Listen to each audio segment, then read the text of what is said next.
Welcome. In this series of presentations so far, we've been engaged in a process of self-inquiry, Atma Vichara. We've looked inside ourselves, within our bodies and minds, seeking to discover the extraordinary nature of Atma, the true self, the unborn, unchanging consciousness that illumines our minds and is a source of contentment. Having completed this initial inward-turned inquiry, in this presentation we'll turn our attention outwards, towards the world around us, to understand the complex universe in which we live.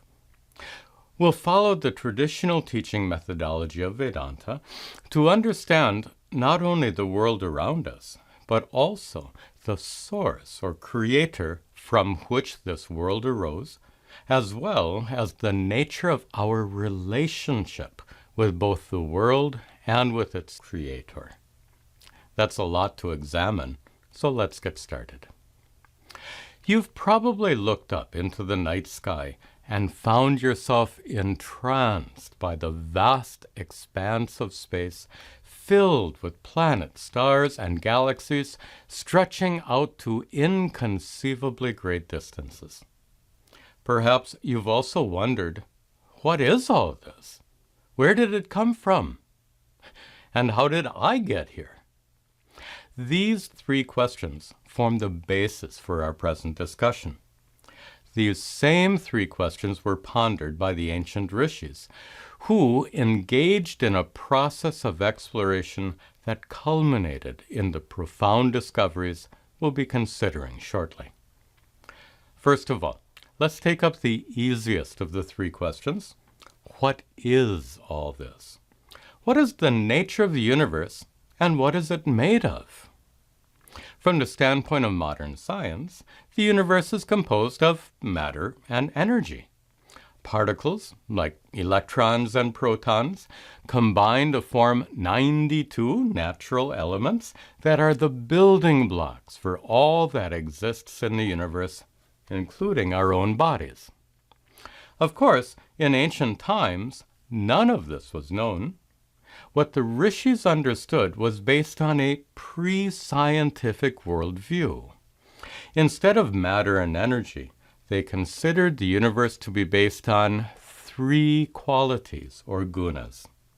Those gunas are tamas, the quality of inertia, rajas, the quality of activity, and sattva, the quality of purity.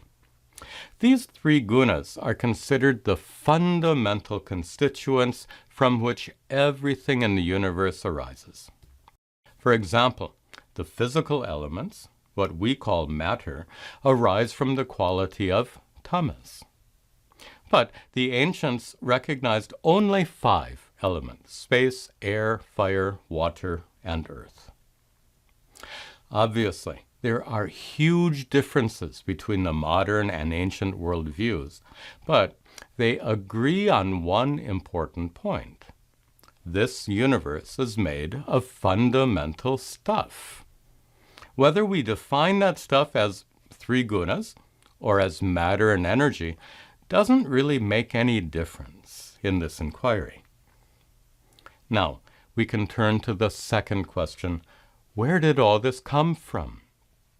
Based on our discussion above, we could rephrase the question: where did the 3 gunas come from? Or, where did matter and energy come from? Science traces the origin of the universe to the Big Bang. About 14 billion years ago, an infinitely small, infinitely hot, infinitely dense object, known as a singularity, exploded with unimaginable force. That explosion continues even today as our universe goes on expanding. That's all fine, but we can still ask, where did the singularity that exploded come from? With this question, we reach the limits of science, because scientists are unable to peer into the time before the Big Bang. Why not? Because time itself came into existence with the Big Bang. There was no such thing as time before the Big Bang, so how can we ask what chronologically preceded it? Yet, some scientists speculate that the singularity might somehow be a remnant of another universe that no longer exists. This idea is surprisingly similar to the teachings of Vedanta. Those teachings describe a cyclic universe, a universe that goes through cycles of manifestation and dissolution. Just as living beings are subject to a cycle of birth, death, and rebirth, the universe, too, undergoes a similar cycle. This universe was preceded by a prior universe, which was itself preceded by yet another universe, and so on. But then you might ask, when did the first universe come into existence? But that's like asking, where does a circle begin? Where is its starting point? By definition, a cycle, like a circle, has no beginning and no end. It just keeps on going. From this, we can conclude that an infinite number of universes have already come and gone, and the universe in which we live will be followed by that many more. Okay, but we can still ask, where did this infinite series of universes come from? Or we could ask a related question. Who or what is the source or creator of the cyclic universe? Up to this point, our inquiry has been focused on cosmology, the study of the cosmos. But with questions such as these, our inquiry crosses a line, so to speak, from cosmology to theology, the study of theos, the Greek word for God. Vedanta's approach to theology, as we will soon see, is radically different from the approach adopted by the Western religions, Judaism, Christianity, and Islam. In these religions, God is an article of faith. The existence and nature of God is purely a matter of belief. It's utterly beyond the scope of any kind of reasoning or deliberation. The Bible and the Quran are the scriptural bases for these beliefs, and Scripture alone is considered authoritative, and Scripture stands on its own without needing any support from logic or reason. Therefore, steadfast faith in the Scriptures is essential, and that faith is blind faith, faith that's not supported by logic or reason. In fact, reason is often looked upon with skepticism, or even with contempt, because reason can sometimes contradict what's taught in the Bible and the Quran. Unlike the Western religions, Vedanta never severs scriptural revelation from reason and rational discourse. Quite the opposite, Vedanta meticulously reconciles any logical discrepancies. If a scripture can't be reconciled with both reason and with experience, it won't be accepted on face value. The great Vedantic scholar Shankaracharya famously said in his Bhagavad Gita commentary, "If 100 scriptures say that fire is cold or dark, none of those scriptures can be accepted as authoritative."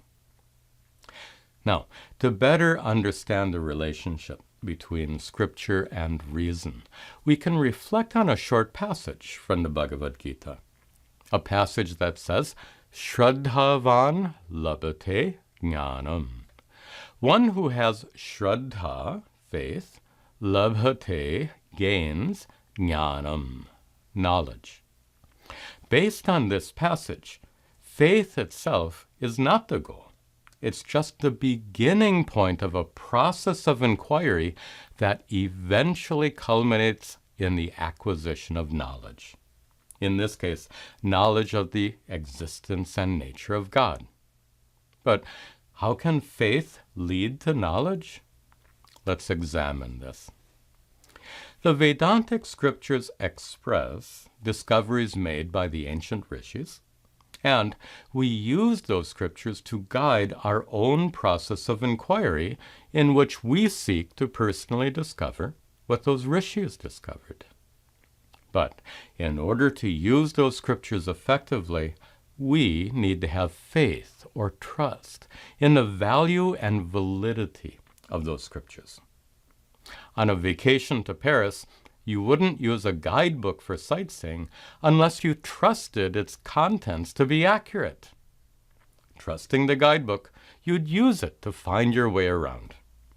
That's quite a good metaphor, showing how we first trust the validity of the scriptures and then we use them in our search for knowledge. It's important to point out that our use of the word faith here is quite different from how it's used in Western religion, where it suggests blind, unquestioned acceptance. Instead of using the word faith to translate the word shraddha, it would be more accurate to say trust in anticipation of personal verification. We trust the scriptures to lead us to gain the knowledge of the existence and nature of God. And when we've gained this knowledge, the soundness of our trust will be borne out. As we use the scriptures to guide our process of inquiry, we'll sometimes encounter situations where the scriptures appear to be contradicted by logic and reason. Whenever such apparent contradictions occur, they must be fully resolved. Any apparent contradictions can be fully resolved if we have access to a proper teacher and to authoritative commentaries on the scriptures. This Vedantic approach stands in stark contrast to the Western religions, which often command you have to believe in the existence of God. In Vedanta, there is absolutely no room for this kind of blind faith with regard to the existence and nature of God or anything else. In fact, blind faith can actually cause problems and be an obstacle to knowledge. Many devout, deeply religious people are content to rely solely on their faith in God. They consider faith to be all that's needed, so therefore they have no interest in gaining personal knowledge of God's existence and nature. They feel that the strength of their faith will always support and protect them, so any further spiritual inquiry is unnecessary. Unfortunately, such faith gives them a false sense of security. Why? Because no matter how strong their faith might be, it can be shaken under certain circumstances. Even if their faith can withstand the usual challenges and losses in life, at times of extreme misfortune, their faith could be overpowered. At such times, they might cry out in agony, "Oh God, where are you? Why aren't you helping me?" Sadly, devout people can sometimes be deserted by their faith in God at those very times when they are most in need of comfort and support. No one's faith is unshakable. Faith is inherently fragile because it's based on the strength of our minds, and our minds are always subject to moments of weakness. Knowledge, on the other hand, is unshakable. Knowledge is based on truth, not on the strength of our minds, so it's always steadfast and dependable. Imagine this. In the midst of a terrible crisis or tragedy, would you have any doubts as to whether 2 + 2 = 4? Knowledge is unshakable and will never desert you. So, in Vedanta, our goal is not to promote or instill any kind of belief with regard to the existence and nature of God. Instead, our goal is personal direct knowledge. But then, is such knowledge really possible? Well, if the ancient rishis could gain this knowledge by following their teachings, we should also be able to do so. Before we proceed, it'll be really helpful if we give up our use of the word God. That word means different things to different people, and it often comes with lots of preconceptions and funny notions. So, let's use the correct Sanskrit word instead. That word is Ishvara. Ishvara can be defined as the source of the universe, the one because of whom everything exists. Or, in the language of Western philosophy, Ishvara is the first cause, or the uncaused cause. Something cannot come from nothing. The universe is a something, therefore it must have come from something. That something because of which the universe exists is what we call Ishvara. In this way, we can establish the existence of Ishvara as the first cause, the uncaused cause. Ishvara's existence can be simply established in this way, but to fully understand the nature of Ishvara requires much more inquiry. In the language of Vedanta, the universe in which we live is the effect, or karya, for which Ishvara is the cause, the karana. In this way, Ishvara and the universe have a cause-effect relationship. Cause-effect relationships imply that for any karya, for any effect or created thing, there must be a suitable karana, a cause that has a capacity to produce that particular effect. To understand this cause-effect relationship fully, we'll have to distinguish between two different kinds of cause. First is the material cause, which is the material stuff from which an effect is made, like the vegetables, grains, and other ingredients needed to prepare a meal.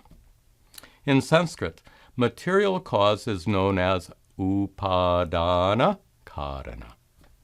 Second is the efficient cause, which is the agent that produces the effect, like the cook who skillfully prepares a meal. Efficient cause is known as nimitta karana. To understand these two different kinds of cause, consider a clay pot, which is a created object, an effect, karya. For that clay pot, there must be a suitable material cause, upadana karana, which is clay, the material from which the pot is made. There must also be a suitable efficient cause, nimitta karana, which is the potter, who has knowledge of pots and possesses the skill to make pots. These two causes, the upadana karana and the nimitta karana, are both required to make or create anything. For example, to make cloth, the required upadana karana is thread, and the required nimitta karana is a weaver who has knowledge of cloth as well as the skill of weaving. In the same way, to make a complex computer chip containing millions of microscopic transistors, the required upadana karana is silicon, copper, and other materials. And the required nimitta karana is the team of scientists, engineers, and technicians who have the knowledge of complex computer chips and the technical skills to manufacture them. Now, let's apply all this to understanding the nature of Ishvara, the creator of the universe. The universe must have a suitable material cause, upadana karana, and a suitable efficient cause, nimitta karana. Let's take nimitta karana first. To make a pot, a potter is required who has both knowledge of pots and the skill to make pots. In the same way, to create the universe, its creator, Ishvara, must possess both knowledge of the universe and the skill or power needed to create the universe. From this analogy, we can conclude that Ishvara must be a conscious being because only a conscious being can possess knowledge and skill. Next, we can ask, what is the nature of the knowledge and skill that Ishvara possesses?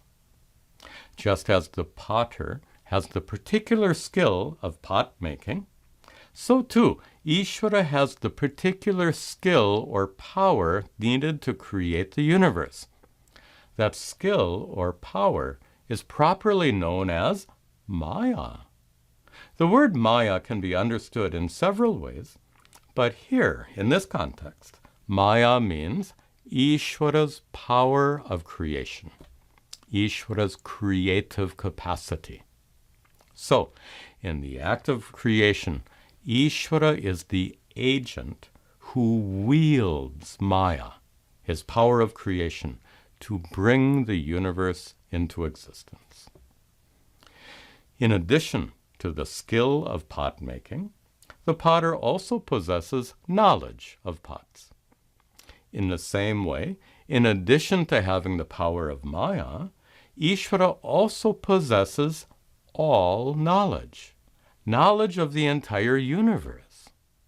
That means Ishvara has the intelligence necessary to fashion the universe in such a way that planets continue to orbit their stars without flying off into deep space, electrons stay in their atomic orbits without collapsing into the nucleus, and intelligent life can evolve on at least one planet amongst the billions of planets in the cosmos. All this is evidence of Ishvara's knowledge. We can easily appreciate the great skill of distinguished artists in the beauty and magnificence of their artwork. We can see the extensive knowledge of brilliant engineers in their mighty rockets and in their robotic rovers that have explored the surface of Mars. In the same way, we can find Ishvara's immeasurable knowledge and power in every speck and corner of this vast universe. And nowhere is Ishvara's knowledge and power more spectacularly manifest than in the intricate web of billions of neurons in our brains that somehow makes it possible for us to ask, what is all this? Where did it come from? And how did I get here? This presentation comes to an end here, after showing how Ishvara is the nimitta karana, the creator of the universe. In the next presentation, we'll examine the other cause, the upadana karana, the material cause for the universe. Om sarve bhavantu sukhinah, sarve santu niramayaha, sarve bhadrani pashyantu, ma kaschid dukkha bhag bhavet, asato ma satgamaya, tamaso ma jyotirgamaya, mrityorma hamritangamaya. Om Shanti Shanti Shanti.